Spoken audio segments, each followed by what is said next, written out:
बांग्लादेशी घुसपैठियों के खिलाफ दिल्ली के अंदर एक बड़ी कार्रवाई होती हुई नजर आ रही है। पिछले 3 दिन से दिल्ली पुलिस जो है उन बांग्लादेशियों के खिलाफ क्रैक डाउन कर रही है जो गैर कानूनी तौर पर इंडिया के अंदर रह रहे हैं। जिन पर शक है उनके आधार कार्ड चेक किए जा रहे हैं और बहुत सारे लोगों को अरेस्ट भी कर लिया गया है। भारत बांग्लादेश विवाद के बीच भारत में अब दिल्ली पुलिस एक्शन में दिख रही है। यह एक्शन इसलिए है क्योंकि अवैध बांग्लादेशियों की पहचान की जा रही है। यहाँ पर देखिए पुलिस की टीम आपको नजर आएगी जो उन इलाकों में जाकर के लोगों को वेरीफाई कर रही है जिन इलाकों में अंदेशा है, आशंका है कि यहाँ पर बांग्लादेशी छिपे हो सकते हैं या फिर नाम बदलकर, पहचान बदलकर वो रह सकते हैं। ऐसे में पुलिस एक एक व्यक्ति को जाकर के उनसे पूछताछ कर रही है। खबर ये आई है कि इंडियन मिनिस्टर अमित शाह ने ये स्टेटमेंट दिया है कि जो बांग्लादेश से इलीगल लोग, इलीगल बंगाली इंडिया में आते हैं, अब हमारी गवर्नमेंट उन्हें उल्टा लटका देंगे। अक्सर आपने देखा होगा कि हर किसी एक्शन का रिएक्शन किसी ना किसी टाइम पे आना होता है।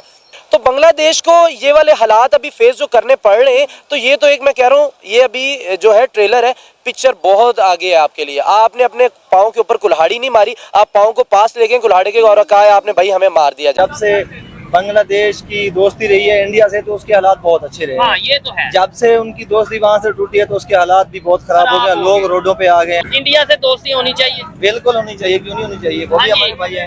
आप बताएं, इंडिया से दोस्ती? मैं तो देखा जाए तो खुद इंडिया जाना चाह रहा हूँ। अच्छा, इस जमाने में एक उमर शरीफ साहब ने सवाल किया था क्या मुशर्रफ साहब से कि सर जी हम एटमी पावर है? उसने कहा जी, बोला ये पढ़ता भी है? हाँ। बोला हाँ, क्यों नहीं पढ़ता है? बोला ये हम ही एटमी पावर है और हम ही दुनिया से डर रहे हैं। दोस्तों, बांग्लादेश को औकात दिखाने का वक्त आ चुका है।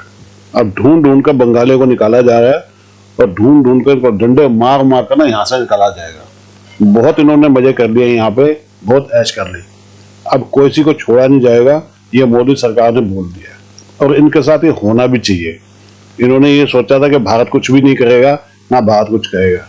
दोस्तों, भारत हमेशा प्यार से समझाता है, लेकिन ये मोदी सरकार है, ये कहते हैं भैया नहीं समझोगे तो हम समझा देंगे। और अब ऐसे ढंग से समझाना शुरू किया है कि सबकी आंखों से आंसू निकल गया और नीचे से पानी। दोस्तों, अब इनको उनकी औकात जो है ना ऐसी दिखाई जाएगी कि ये जिंदगी भर याद करेंगे हमने किससे पंगा लिया था। जो ये चाहते थे भारत वो तो करेगा नहीं, लड़ाई तो करेगा नहीं, इनको वैसे ही मार देंगे हम। और ये बात इनको समझ में आने लग गई है। कमेंट्स कीजिएगा दोस्तों, वीडियो को लाइक और चैनल को सब्सक्राइब जरूर कीजिएगा। Thank you very much. आज मैं इस सारे मामले के ऊपर बड़ी करीबी से मैंने देखा है। जो नई दिल्ली के अंदर मामला सारे हो रहे हैं वो ऐसे ही है जैसे हमारे इधर जब अफगानिस्तान वाले रहते थे, तो जब हमारी हुकूमत ने ये फैसला किया कि इनको बाहर निकाला जाए तो निकाल दिया गया। ये तो इंडिया का बड़ापन है जो इतनी टाइम से उनको संभाल रहे हैं। जाहिर बात है जब आप उनके परचम की तौहीन करेंगे, जब आप उनके साथ इस तरह के मामला करेंगे, तो कोई भी इस तरह का इंसान नहीं है कि जो सारे मामला अपने साथ खराब होने के बावजूद भी आपको पाले। और दूसरी बात जो सबसे बड़ा मुझे यहाँ लग रहा है, जो एक पत्ता और एक जो ताश खेली जाएगी, जो एक पत्ता फेंका जाएगा किसी बाहर वाली कंट्री की जानिब से, किसी भी ABC, मैं किसी का नाम नहीं इसमें मेंशन करना चाहता, कि वो ये कहेंगे कि हिंदू भाई मुसलमानों को बाहर निकाल रहे हैं।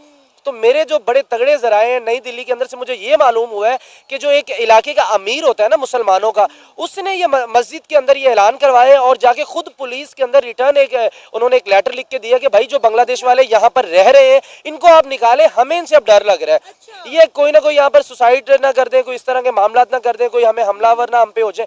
यानी कि सबसे पहले तो ये बात है कि इंडिया के अंदर जो मुसलमान रह रहे हैं वही कह रहे हैं कि भाई इनको बाहर निकाल फेंको। और दूसरी बात ये कि अक्सर आपने देखा होगा कि हर किसी एक्शन का रिएक्शन किसी ना किसी टाइम पे आना होता है।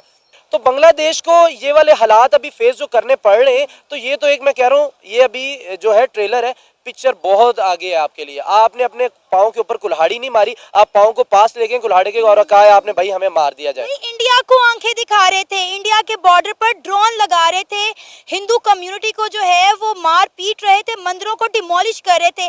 अब इंडिया वाले इनको बताएंगे कि मंदिरों को किस तरह से डिमोलिश किया जाता है और किस तरह इंडिया को हल्के में लिया जाता है। ये इंडिया को बड़ा हल्के में ले रहे थे। इंडियन आर्मी इनको कुछ नहीं कह रही थी, इंडिया की सरकार जो है इनको कुछ नहीं कह रही थी, बड़ा डिप्लोमेटिकली वो इन सारी चीज़ों को लेकर चल रहे थे। कई बार जो है इंडिया के अफसरान ने इनको जाके समझाया कि भाई होश के नाखून लो, तुम लोग अपने बाप से पंगा ले रहे हो। लेकिन खैर क्या कह सकते हैं, बांग्लादेश को अक्ल आ ही नहीं रही थी। देखिए सबसे पहले तो इंडिया जिस वजह से रुका हुआ था ना, जो मैं इस चीज को समझ रहा हूँ, देखिए नो डाउट दुनिया की सबसे बड़ी इकोनॉमी में से एक है और एशियन टाइगर है। अब जब अगर इंडिया इन पे अटैक करता तो कहीं ना कहीं उनकी भी रिस्पेक्ट पे मामला, तो उन पे भी सवालिया निशान उठना था इंडिया पे कि यार एक छोटा सा मुल्क है और आप उनको उनसे बातचीत के हल के बजाय आप उन पे अटैक कर दिए। तो कहीं ना कहीं इंडियन आर्मी के लिए भी बहुत बड़ा इम्तिहान था और बहुत बड़ा सब्र का ये पैमाना उनका था जो अभी तक लबरेज नहीं हुआ, मेरे ख्याल में अभी तक नहीं हुआ। अगर वो हो जाता तो बांग्लादेश को, मेरा नहीं ख्याल कि 2 और 3 ओवर मतलब इसी घंटों के अंदर ही 3-4 घंटों के अंदर ही उनको मिटा दिया जाता या उनके ऊपर पूरा कब्जा कर लिया था। लेकिन इंडियन आर्मी और इंडियन हुकूमत ने यही सोचा होगा कि अगर हम कुछ करते हैं तो हम, जो डोनाल्ड ट्रंप साहब बैठे हुए हैं, जो बाहर के मुल्क हैं, इसराइल के बैठे हुए हैं, आगे पीछे यानी कि ओवरऑल कंट्री के, वो लोग यही क्रिटिसाइज करेंगे यार आप पहले बात तो करते, आपके सामने एक छोटा सा मुल्क है, आप उसको 1-2 घंटे में फतह कर सकते हैं, तो आप पहले बात तो करके देखिए, उनको कन्विंस तो करें अपनी तरफ। गीदड़ भभकियां जो है वो बांग्लादेशी और उनकी इदारे लगा रहे थे इंडिया को। मैंने अपने पिछले प्रोग्राम में भी ये बात की थी, अगर इंडियन आर्मी इनका 10% कर दिखाए तो बांग्लादेश का नामो निशान सफाई हिस्ती से मिट जाएगा।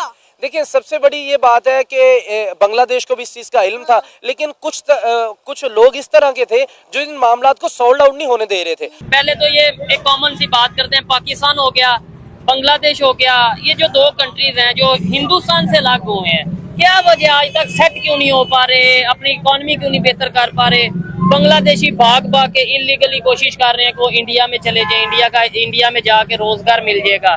क्या कहना चाहेंगे इस पे? ये बात है कि जब से बांग्लादेश की दोस्ती रही है इंडिया से तो उसके हालात बहुत अच्छे रहे। हाँ ये तो है। जब से उनकी दोस्ती वहाँ से टूटी है तो उसके हालात भी बहुत खराब हो गए, लोग रोडों पे आ गए हैं, यही हालात है। तीसरी बात, पाकिस्तान में ये जो हुकूमत है, इन हुकूमत के कुछ ऐसे कारनामे, कुछ ऐसे काम हैं जिस वजह से हम लोग परेशान हैं। गुर्बत की लकीर से आप क्या कह रहे हैं? इन्होंने जो बात की है मैं इससे एग्री करता हूँ कि भाई जब तक उनके इंडिया के साथ रिलेशन बेहतर थे, इंडिया के साथ रिलेशन बेहतर कह लें, ये कह लें जब तक कि मोहम्मद यूनस या इससे पहले शेख हसीना की गवर्नमेंट थी, मोहम्मद यूनस की गवर्नमेंट नहीं आई थी, तब तक वो स्टेबिलिटी की तरफ, कुछ ना कुछ बेहतरी की तरफ जा रहे थे। अब वो वाकई में रोड पे आ गए हैं। एक तरह बांग्लादेश की सिचुएशन बेहतर होती नजर आ रही है, क्योंकि जो इंडिया के मिनिस्टर हैं अमित शाह, उन्होंने ये बोला है कि अब अगर कोई इलीगल आएगा ना तो हमारी गवर्नमेंट में उसे सजा दी जाएगी, यानी कि इंडिया में अगर कोई इलीगल दाखिल होगा उसे सजा दी जाएगी। क्या वजह, रोड पे आ गए हैं बांग्लादेश के लोग, क्या ये बेहतर कैसे होगा?